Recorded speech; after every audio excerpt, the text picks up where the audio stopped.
your book could pretty much be thought of as a roadmap to theater or through theater, but also a history book at the same time. Why did you decide to do something like this? Well, the most honest thing I can tell you is that I missed Joe Papp, whom I was married to, and I also wanted to get the history of the theater down in personal way rather than a scholastic or professional way through a memoir. In other words, since I worked there along his side for 26 years, I thought, well, those years are important because they were the beginning of everything in the public theater area.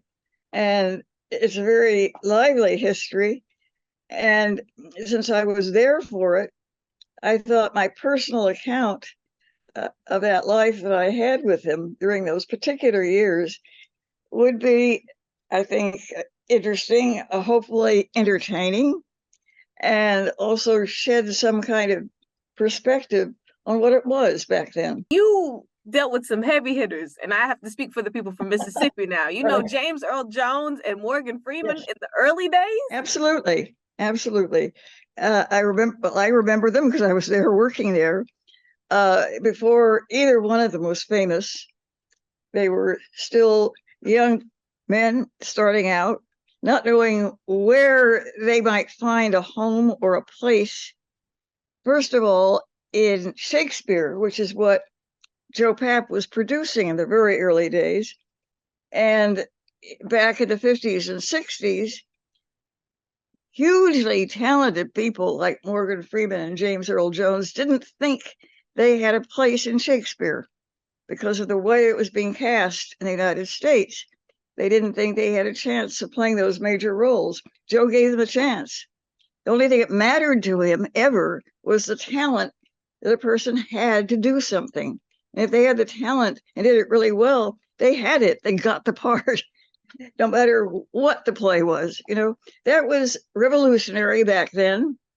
It's not revolutionary now. We have other problems on our hands in the United States in this area. But they were very young men. They started out, and I sure as heck remember them in those days. They were just splendid. They were splendidly talented, brilliant people from a very early age on the stage. There's no question about it because I saw them. You know, privileged to have seen them then. What's your advice to anyone looking to hit the stage at any point in time? It's hard.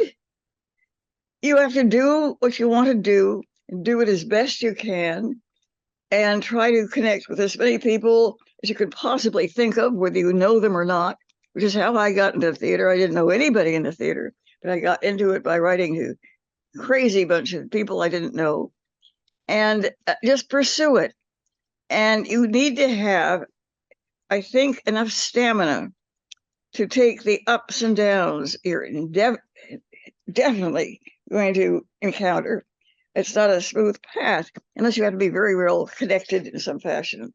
But if you believe in what you do and you want to do it, that's your power.